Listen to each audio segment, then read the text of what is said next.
नमस्कार दोस्तों, स्वागत है आपका YouTube चैनल देसी कहानी स्टार पर। तो आइए श्रोताओं, हम आपको एक बहुत ही रोचक किस्से की तरफ लेकर चलते हैं। एक बहुत बड़ी नगरी का राजा अपने राज्य में राज करता हुआ अपनी प्रजा में आदेश दिलवाता है कि मेरे राज्य में जो भी पतिव्रता स्त्री जो सबसे चतुर चालाक हो, मैं देखना चाहता हूँ कि मेरे राज्य में सबसे चालाक और पतिव्रता स्त्री कौन है। जब राजा का आदेश हुआ कि पतिव्रता स्त्री और चालाक स्त्री को मुंह मांगा इनाम दिया जाएगा, तो उसके राज्य से अनेकों औरतें राजा के दरबार में जाती हैं और अपना अपना इंटरव्यू देती हैं, अपनी अपनी चालाकियां राजा के सामने प्रस्तुत करती हैं। लेकिन राजा किसी के जवाब से संतुष्ट नहीं होते। तो उसी नगर में एक मीरा कुमारी जो बहुत ही गरीब हुआ करती थी, वो निवास करती है और धीरे धीरे राजा का आदेश उस तक भी पहुंच जाता है। चर्चाएं चलती हैं कि राजा ने सबसे चतुर स्त्री को अपने दरबार में बुलाया है और उसे मुंह मांगा इनाम दिया जाएगा। तो मीरा कुमारी पहले से ही गरीब होती है। वो सोचती है कि चतुराई तो मेरे अंदर बहुत है, लेकिन मैं राजा के सामने जाऊं कैसे। एक दिन हिम्मत करके वो अपने पति से कहती है कि आप कमाने के लिए कहीं बाहर चले जाओ।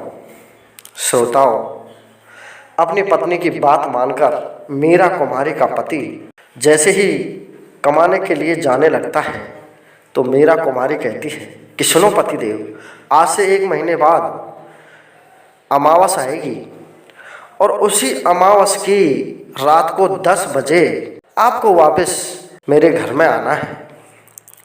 अपनी पत्नी की बात को मानकर मीरा कुमारी का पति कमाने के लिए चला जाता है। इधर क्या होता है श्रोताओं, मीरा कुमारी राजा के पास में पहुंच जाती है। राजा के पास में पहुंचते ही राजा उसकी सुंदरता पर मोहित हो जाता है और अपने मन में सोचने लगता है कि इस स्त्री के हाथ का बना हुआ भोजन यदि हमें मिल जाए तो हमारी आत्मा तृप्त हो जाए। मीरा कुमारी ने राजा के पास जाकर कहा कि हे महाराज, मैं बहुत गरीबनी हूँ, मेरे पास खाने को कुछ भी नहीं है, तो कृपा करके आप थोड़ा अनाज मुझे दे दीजिए। राजा ने कहा, हम थोड़ा अनाज नहीं, हम आपको एक बैलगाड़ी भरकर 10 बोरी अनाज भेज देंगे, लेकिन इसके बदले में आप हमें अपने हाथ का भोजन कराओगी ना। कुमारी राजा से कह देती है कि हाँ महाराज, आप अमावस के दिन शाम को 6 बजे मेरे घर पर आ जाना, मैं आपको अवश्य भोजन कराऊंगी। वहाँ से अनाज लेकर के मीरा कुमारी सरपंच जी के पास में चली जाती हैं और सरपंच जी से कहने लगती हैं कि हे सरपंच साहब, मुझे 5,000 रुपये की ज़रूरत है। सरपंच साहब मीरा कुमारी की सुंदरता को देख करके कहने लगता है, मैं आपको 5,000 नहीं 10,000 रुपये देता हूँ, लेकिन इसके बदले में आप मुझे अपने हाथ का भोजन कराओगी ना। मीरा कहती है, अमावस के दिन शाम को 7 बजे आप मेरे घर पर भोजन करने आ जाना। वहाँ से पैसे लेकर मीरा सेठ जी के पास में चली जाती है और सेठ जी से खाने पीने का जो भी राशन होता है वो खरीद लेती है। तो सेठ जी कहने लगता है कि इस राशन के बदले में आप मुझे पैसे मत दो, इस राशन से जो भी आप माल बनाओ, खाने पीने का भोजन बनाओ, वो भोजन मुझे करा देना। मीरा कुमारी उसे 8 बजे का टाइम दे देती है कि 8 बजे मेरे घर पर आ जाना। श्रोताओं, उसके बाद में मीरा कपड़े की दुकान पर जाती है और वहाँ से 4 काले रंग के सूट खरीद लेती है। कपड़े वाला कहता है कि हे मीरा, आप मुझे इसके बदले में पैसे मत दो, मुझे भी भोजन करा देना। मीरा उसे भी अमावस के 9 बजे का समय दे देती है और कहने लगती है कि 9 बजे आप मेरे घर पर खाना खाने के लिए आ जाना। श्रोताओं, अमावस की रात आती है। सबसे पहले उस राज्य का राजा मीरा के पास में आता है। 6 बजते ही राजा मीरा के घर में प्रवेश कर जाता है तो मीरा कहने लगती है, आओ राजन बैठो, अभी भोजन बनने में समय लगेगा, मैं खीर बना रही हूँ, तब तक आप बैठे बैठे आटा गूंद लीजिए। राजा सोचने लगता है कि मैंने कभी कोई काम नहीं किया और मीरा के घर पर आकर मुझे आटा लगाना पड़ेगा, लेकिन अपने मन में सोचता है यहाँ पर मुझे कौन देख रहा है, मैं ये काम कर लेता हूँ।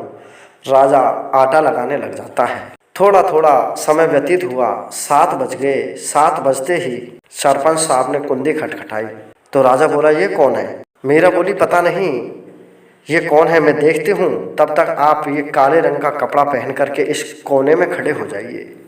राजा को काले रंग के सूट को पहना दिया और कोने में खड़ा कर दिया। सरपंच साहब अंदर आ जाते हैं। सरपंच साहब से कहने लगती है कि खीर बन रही है, आटा लग गया है, तब तक आप मसाला पीस लीजिए, मैं और काम कर रही हूँ। सरपंच साहब मन में सोचने लगता है कि यहाँ पर मुझे कौन देख रहा है, मैं मसाला पीस लेता हूँ। सरपंच साहब जी मसाला पीसने में लग जाते हैं। 1 घंटे का समय व्यतीत हुआ, 8 बज गए। सेठ जी आ जाते हैं। सेठ जी आते ही सरपंच साहब कहने लगे, कौन है ये? तो मीरा ने कहा, पता नहीं, मैं देख कर आती हूँ, तब तक आप काले रंग का कोट पहन करके इस कोने में खड़े हो जाइए। राजा और सरपंच साहब को कोने में खड़ा कर दिया। सेठ जी अंदर आ जाते हैं और मीरा सेठ जी से कहने लगती है, खीर बन गई है, आटा लग गया, मसाला पीस दिया, अब थोड़ा काम और बाकी है, चूरमा बाटी करने हैं, तो आप जगरा लगा दीजिए और इसमें बाटी सेक लीजिए। सेठ जी को बाटी सेकने के लिए लगा दिया और खुद छोटा मोटा और काम करने लग जाती है। श्रोताओं, 1 घंटे का समय व्यतीत हुआ, 9 बज गए और कपड़े वाला मीरा के दरवाजे को खटखटा देता है।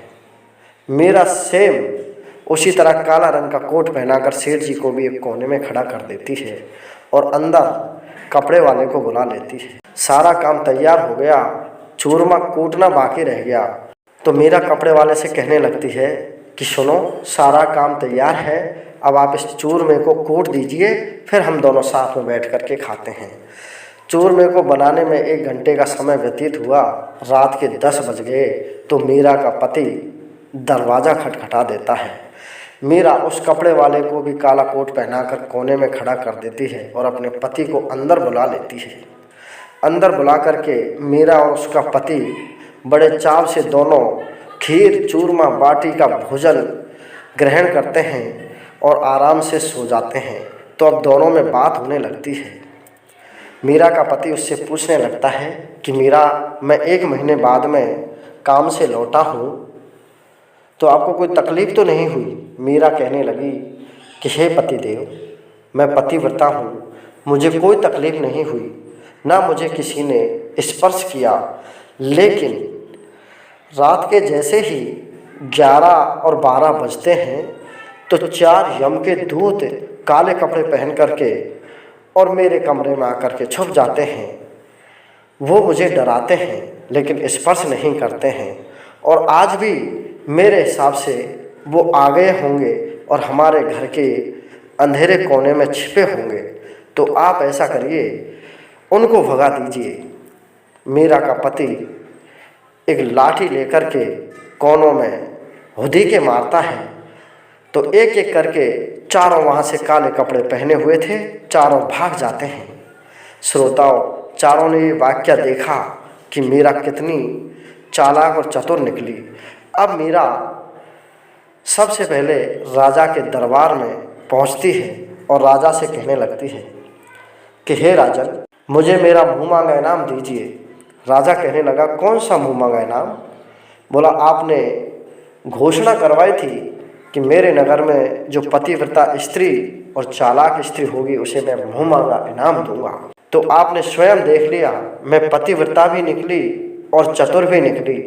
आपका भेद किसी को नहीं खुलने दिया कि राजा भी मेरे पास में आकर के आटा गूंदने आया था और पतिव्रता इतनी निकली कि चारों में से आप स्वयं ने देखा होगा, किसी ने मुझे स्पर्श नहीं किया, मेरे पति ने आकर ही मेरे साथ में भोजन किया। राजा अपने कान पकड़ गया और कहने लगा कि कल दरबार में 12 बजे आ जाना, मैं सबके सामने आपकी पतिव्रता और चतुराई की गाथा कह करके आपको सम्मानित करूँगा। श्रोताओं, अगले दिन राजा के भरे दरबार में मीरा कुमारी को मुँह मांगा इनाम देकर के राजा विदा करते हैं और कहते हैं हमारे नगर की सबसे पतिव्रता और सबसे चतुर स्त्री ये मीरा कुमारी है। श्रोताओं, कहानी कैसी लगी? यदि ये कहानी अच्छी लगी हो तो हमारे चैनल को सब्सक्राइब करके वीडियो को लाइक करते जाना। जय हिंद, जय भारत।